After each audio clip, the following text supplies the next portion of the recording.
जब पुलिस की जीप एक ढाबे के आगे आकर रुकी तो अब्दुल रहीम चौंक गया। पिछले 20-22 सालों से वह इस ढाबे को चला रहा था, पर पुलिस कभी नहीं आई थी। सो डर से वह सहम गया। उसे और हैरानी हुई जब जीप से एक बड़ी पुलिस अफसर उतरी। शायद कहीं का रास्ता पूछ रही होंगी। यह सोचते हुए अब्दुल रहीम अपनी कुर्सी से उठकर खड़ा हो गया कि साथ आए थानेदार ने पूछा, अब्दुल रहीम, आपका ही नाम है? हमारी साहब को आपसे कुछ पूछताछ करनी है। वे किसी एकांत जगह बैठना चाहती हैं। अब्दुल रहीम उन्हें लेकर ढाबे के कमरे की तरफ बढ़ गया।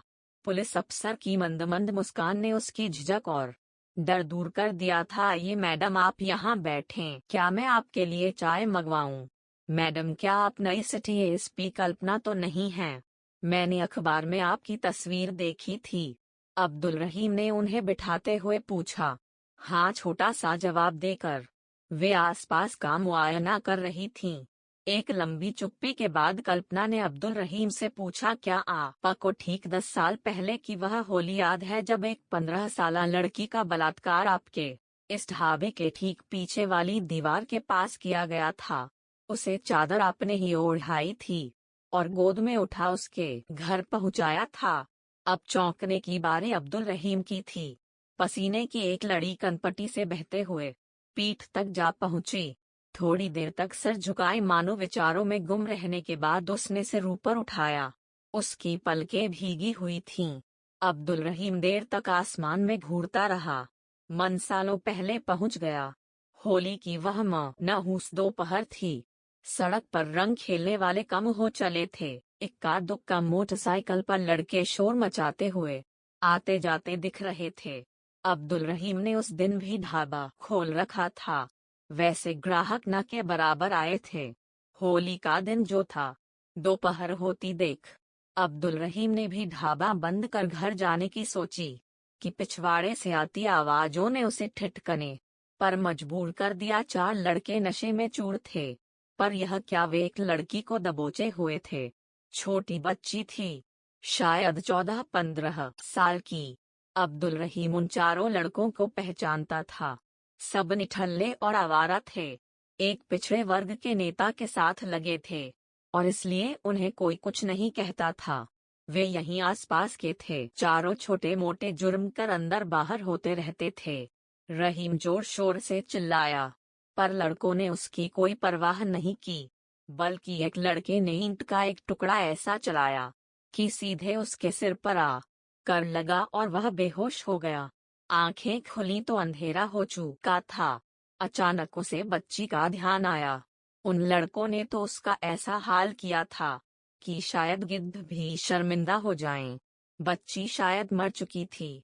अब्दुल रहीम दौड़कर मेज पर ढका एक कपड़ा खींच लाया और उसे उसमें लपेटा। पानी के छींटे मार मार कोशिश करने लगा कि शायद कहीं जिंदा हो।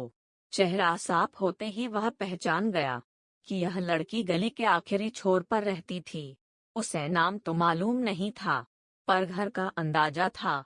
रोज ही तो वह अपनी सहेलियों के संग उसके ढाबे के सामने से स्कूल जाती थी।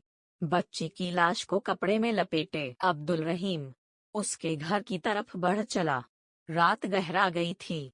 लोग होली खेलकर अपने अपने घरों में घुस गए थे, पर वहां बच्ची के घर के आगे भीड़ जैसी दिख रही थी। शायद लोग खोज रहे होंगे कि उनकी बेटी किधर गई। अब्दुल रहीम के लिए एक एक कदम चलना भारी हो गया। वह दरवाजे तक पहुंचा कि उससे पहले लोग दौड़ते हुए उसकी तरफ आ गए। कांपते हाथों से उसने लाश को एक जोड़ी हाथों में थमाया और वहीं घुटनों के बल गिर पड़ा। वहां चीख पुकार मच गई। मैंने देखा है, किसने किया है, मैं गवाही दूंगा कि कौन थे वे। रहीम कहता रहा, पर किसी ने भी उसे नहीं सुना। मेज पर हुई थपकी की आवाज से अब्दुल रहीम यादों से बाहर आया। देखिए, उस केस को दाखिल करने का ऑर्डर आया है, कल्पना ने बताया, पर इस बात को तो सालों बीत गए हैं। मैडम, रिपोर्ट तक दर्ज नहीं हुई थी। उस बच्ची के माता पिता शायद उसके गम को बर्दाश्त नहीं कर पाए थे और उन्होंने शहर छोड़ दिया था। अब्दुल रहीम ने हैरानी से कहा, मुझे बताया गया है कि आप उस वारदात के चश्मदीद गवाह थे। उस वक्त आप उन बलात्कारियों की पहचान करने के लिए तैयार भी थे कल्पना की इस बात को सुन कर अब्दुल रहीम उलझन में पड़ गया। अगर आप उन्हें सजा दिलाना नहीं चाहते हैं तो कोई कुछ नहीं कर सकता है। बस उस बच्ची के साथ जो दरिंदगी हुई उससे सिर्फ वह ही नहीं तबाह हुई बल्कि उसके माता पिता की भी जिंदगी बदतर हो गई। सिटी एसपी कल्पना ने समझाते हुए कहा, 2 चाय लेकर आना। अब्दुल रहीम ने आवाज लगाई। जीप में बैठे लोगों को भी चाय पिलाना। चाय आ गई। अब्दुल रहीम पूरे वक्त सिर झुकाए चिंता में चाय सुड़कता रहा। आप तो ऐसे परेशान हो रहे हैं जैसे आपने ही गुनाह किया हो। मेरा इरादा आपको तंग करने का बिल्कुल नहीं था, बस उस परिवार के लिए इंसाफ की उम्मीद है तो कोई कुछ नहीं कर सकता है। बस उस बच्ची के साथ जो दरिंदगी हुई उससे सिर्फ वह ही नहीं तबाह हुई बल्कि उसके माता पिता की भी जिंदगी बदतर हो गई। सिटी एसपी कल्पना ने समझाते हुए कहा, 2 चाय लेकर आना।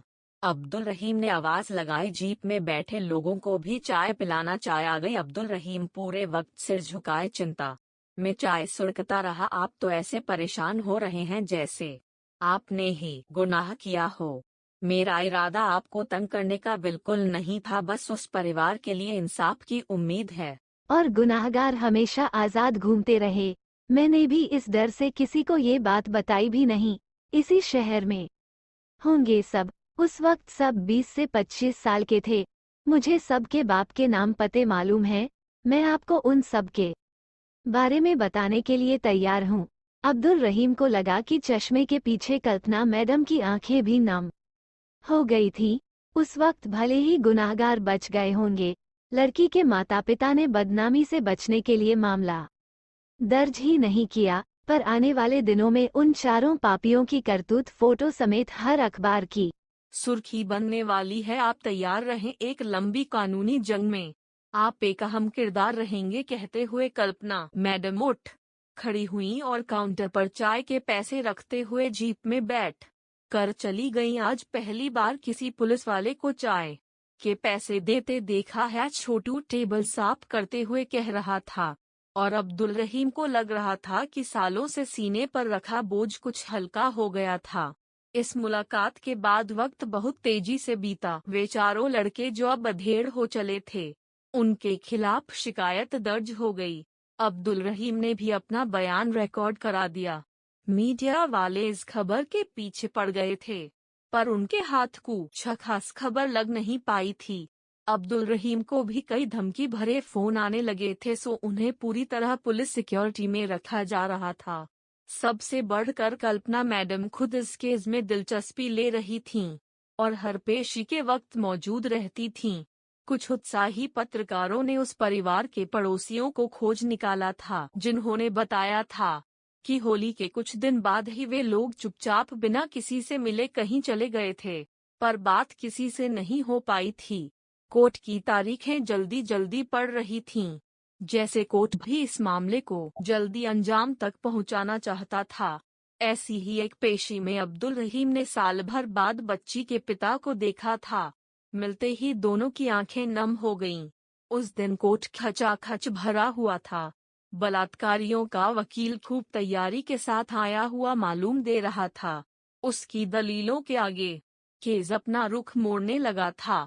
सब बड़ी की मात्रा कानून की खामियों के सामने बेबस से दिखने लगे थे। जनाब, सिर्फ एक अब्दुल रहीम की गवाही को ही कैसे सच माना जाए? मानता हूँ कि बलात्कार हुआ होगा, पर क्या यह जरूरी है कि चारों यही थे? हो सकता है कि अब्दुल रहीम अपनी कोई पुरानी दुश्मनी का बदला ले रहे हो। क्या पता इन्होंने ही बलात्कार किया हो और फिर लाश पहुंचा दी हो। धूर्त वकील ने ऐसा पासा फेंका कि मामला ही बदल गया। लंच की छुट्टी हो गई थी। उसके बाद फैसला आने की उम्मीद थी। चारों आरोपी मूंछों पर ताव देते हुए अपने वकील को गले लगाकर जश्न सा मना रहे थे। लंच की छुट्टी के बाद जज साहब कुछ पहले ही आकर सीट पर बैठ गए थे। उनके सख्त होते जा रहे हाव भाव से माहौल भारी बनता जा रहा था। क्या आपके पास कोई और गवाह है जो इन चारों की पहचान कर सके? जज साहब ने वकील से पूछा, तो वह बेचारा बगले झांकने लगा। पीछे से कुछ लोग हाय हाय का नारा लगाने लगे। चारों आरोपियों के चेहरे दमकने लगे थे। तभी एक आवाज आई, हाँ मैं हूँ। चश्मदीद ही नहीं भुगतब होगी भी। मुझे अपना पक्ष रखने का मौका दिया जाए। सबकी नजरें आवाज की दिशा की ओर हो गईं। जज साहब के इजाजत है बोलने के साथ ही लोगों ने देखा कि उनकी शहर की एसपी कल्पना कटघरे की ओर जा रही हैं। पूरे माहौल में सनसनी मच गई। हाँ, मैं ही हूँ वह लड़की जिसे 10 साल पहले होली की दोपहर में इन चारों ने बड़ी ही बेरहमी से कुचला था। इसने, जी हाँ, इसी ने मुझे मेरे घर के आगे से उठा लिया था जब मैं गेट के आगे कुत्ते को रोटी देने निकली थी।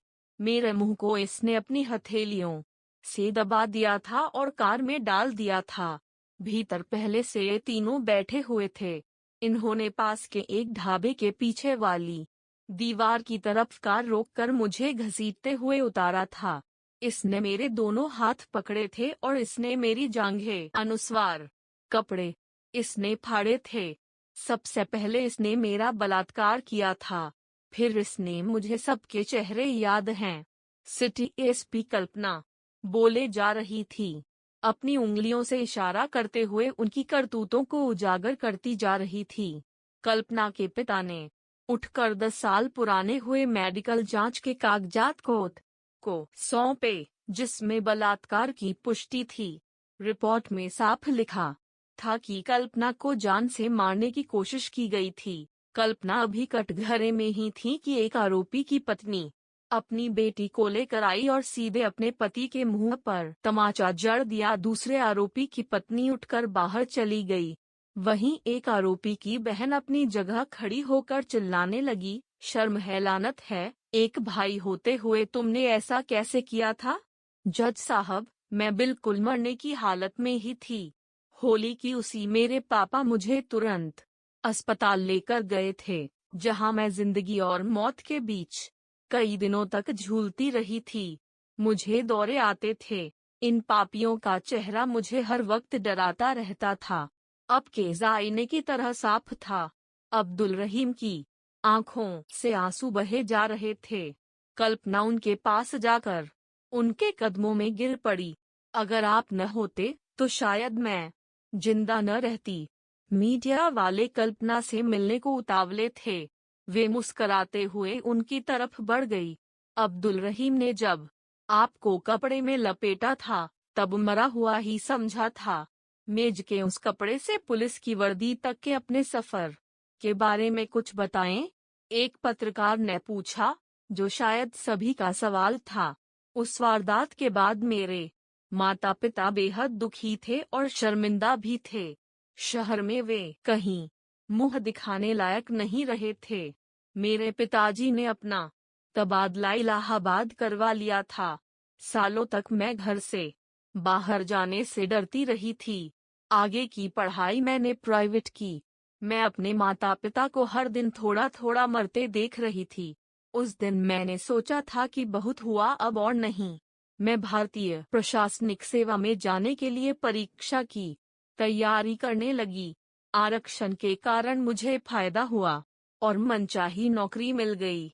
मैंने अपनी इच्छा से इस राज्य को चुना। फिर मौका मिला इस शहर में आने का। बहुत कुछ हमारा यहीं रह गया था। शहर को हमारा कर्ज चुकाना था, हमारी इज्जत लौटानी थी। आप दूसरी लड़कियों और उनके माता पिता को क्या संदेश देना चाहेंगी? किसी ने सवाल किया। इस सोच को बदलने की सख्त जरूरत है कि बलात्कार की शिकार लड़की और उसके परिवार वाले शर्मिंदा हों। गुनाहगार चोर होता है, न कि जिसका सामान चोरी जाता है वह। जब तक बलात्कारियों को सजा नहीं होगी तब तक उनके हौसले बुलंद रहेंगे। मेरे माता पिता ने गलती की थी, जो कसूरवार को सजा दिलाने की जगह खुद सजा भुगतते रहे। कल्पना बोल रही थीं, तभी उनकी मां ने एक पुड़िया अबीर निकाला और उसे आसमान में उड़ा दिया। सालों पहले एक होली ने उनकी जिंदगी को बेरंग कर दिया था। उसे फिर से जीने की इच्छा मानो जाग गई थी।